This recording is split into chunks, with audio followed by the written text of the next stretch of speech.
Americanas entrou com pedido de recuperação judicial. E agora? Em menos de 10 dias, a empresa anunciou inconsistências contábeis no valor de 20 bilhões de dívidas que não estariam registradas nos relatórios contábeis. Relatórios estes que são importantíssimos porque trazem informações que orientam credores e investidores a tomar decisões como liberar crédito e investir ou não na empresa.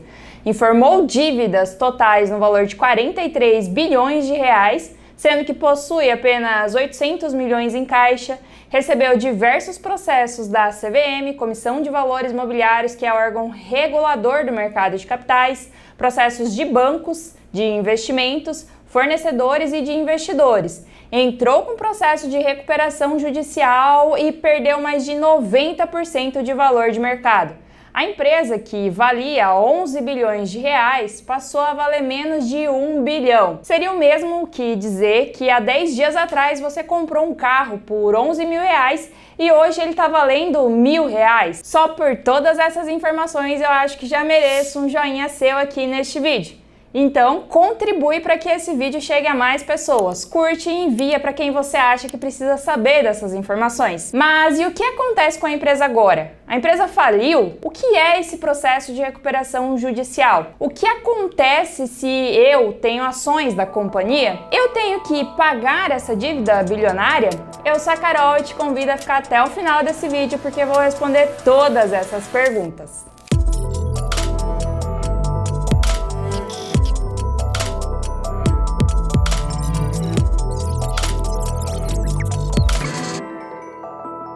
A Lojas Americanas faliu? A resposta é não. Eu sei que, ao contrário do que muitos estão falando ou pensando por aí, a Lojas Americanas não faliu, pelo menos não ainda. Mas a situação dela é complicadíssima. Para se ter uma noção da extensão, o processo de recuperação judicial da Americanas é o quarto maior da história do Brasil em questão de valores, perdendo apenas para os processos da Odebrecht, da Oi e da Samarco. A Odebrecht tinha dívidas de 98 bilhões de reais quando iniciou o processo de recuperação judicial lá em 2019. A Oi tinha dívidas de 65 bilhões de reais quando entrou com o processo em 2016. E a Samarco, que solicitou o pedido de recuperação judicial em 2021, tinha dívidas no valor de 50 bilhões. Nesses três processos, o da Odebrecht e o da Samarco ainda estão em andamento. E o processo da Oi, ele foi encerrado recentemente, em dezembro de 2022, 6 anos após a execução, o início da execução do plano de recuperação judicial. Esse processo da Oi foi um dos mais extensos em todo o mundo. E agora, como quarta colocada, temos a Lojas Americanas, que entrou com pedido de recuperação judicial junto à Justiça com dívidas anunciadas de 43 bilhões de reais. É preciso deixar claro que uma empresa entrar com o processo de recuperação judicial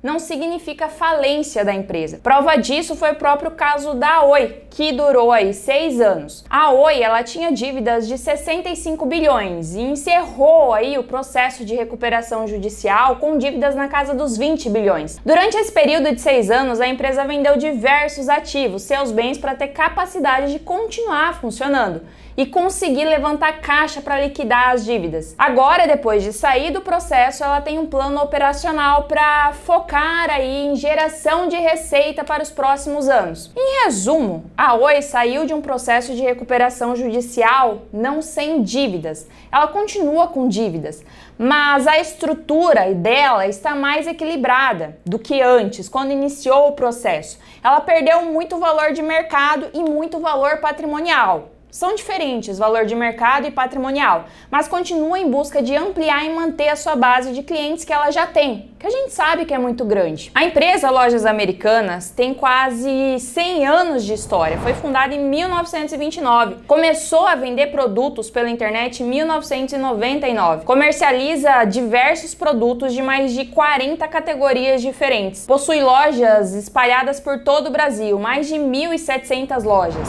está presente com com lojas físicas e inúmeras plataformas digitais, gerando mais de 40 mil empregos. Então, uma empresa gigantesca como a Lojas Americanas, em um cenário muito pessimista, não fecha assim da noite para o dia. Mas e como funciona o processo de recuperação judicial? Funciona da seguinte forma: a empresa oficializa um pedido junto à Justiça e, a partir de então, elabora um plano de ação para reestruturar a companhia. Esse plano de recuperação judicial, ele é apresentado a seus credores, que são aqueles para quem a empresa deve, como fornecedores, bancos e também aos investidores. Esse plano, ele pode ou não ser aprovado. Caso esse plano seja aprovado, ele vai entrar em execução nos próximos meses e possivelmente durar anos. Uma empresa que possui um plano de recuperação judicial em ação tem foco em manter a manutenção das suas atividades e empregos. Ela passa a fazer negociações, estender prazos de pagamentos de dívidas, negociar redução de juros e até pode receber benefícios tributários. O foco é fazer com que a empresa tenha capacidade de continuar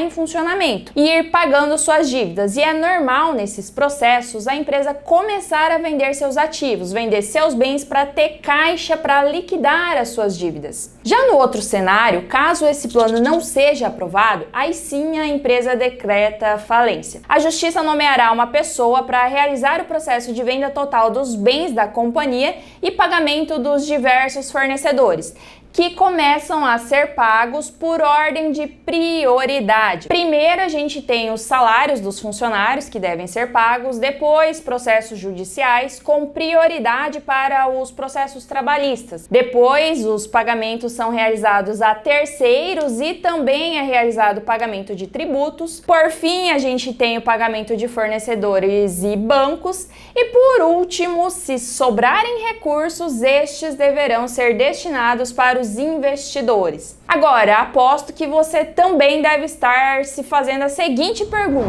caso a empresa não tenha condições de pagar todas as dívidas, quem investiu na companhia, quem é sócio dessa empresa, vai ter que pagar essa dívida bilionária? E a resposta aqui também é não. Nas companhias de capital aberto, aquelas listadas em bolsa de valores, o valor do capital aportado pelos sócios para as atividades iniciais da empresa ou o capital colocado em cenários de aumento de capital posteriormente, esse capital social é dividido em ações que são negociadas unitariamente. E a Lei 6.404 de 1976, que é a lei mãe das sociedades por ações, das sociedades anônimas, diz o seguinte no seu artigo 1º: a companhia ou sociedade anônima terá o capital dividido em ações e a responsabilidade dos sócios ou acionistas será limitada ao preço de emissão das ações subscritas ou adquiridas. Isso significa que a responsabilidade do investidor se limita ao valor que ele colocou na empresa na compra desta ação. Em resumo, se você comprou a ação a R$30 lá no ano de 2022, e sim, essa ação ela chegou ali a valer R$30 em 2022. E hoje você tem essa ação, o máximo que você vai perder é esses R$30 investidos. Se você comprou essa ação a 65 centavos quando ela bateu esse valor